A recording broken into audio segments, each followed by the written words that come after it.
ఒక పొలంలో ఒక చిన్న పక్షి తన పిల్లలతో గూట్లో జీవిస్తూ ఉండేది. పంట కోతకొచ్చింది. పక్షి తన పిల్లలతో సహా విడిచిపెట్టి పోవలసి వచ్చింది. ఒకరోజు పిల్లలు రైతు మాట్లాడుతున్న మాటలు విన్నాయి. నా స్నేహితులతో కలిసి రేపు కోతలు పూర్తి చేయాలి అని.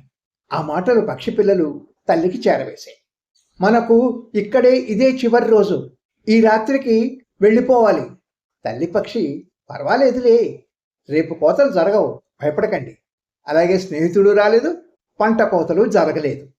ఆ మర్నాడు రైతు నిరాశగా, ఈ స్నేహితుడు రాలేదు, నా పని కాలేదు, నా బంధువుతో కలిసి రేపు కోతలు జరుపుతాను అన్నాడు. పక్షి పిల్లలు తల్లికి ఈ విషయం మళ్ళీ చెప్పాయి. భయపడద్దు, రేపు కూడా కోతలు జరగవు, నిశ్చింతగా ఉండండి. నిజంగానే రైతు బంధువు రాలేదు, కోతలు జరగలేదు.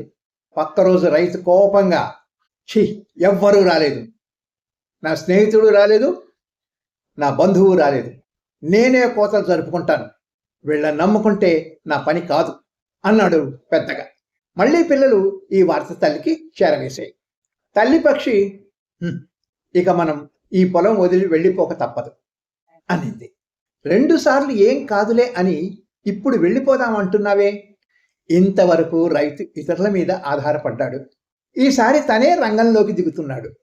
కాబట్టి పంట కోతలు తప్పవు. ఇక మనం ఇక్కడ ఉండలేం. ఇతరుల సహాయం తీసుకోవచ్చు, తప్పు లేదు.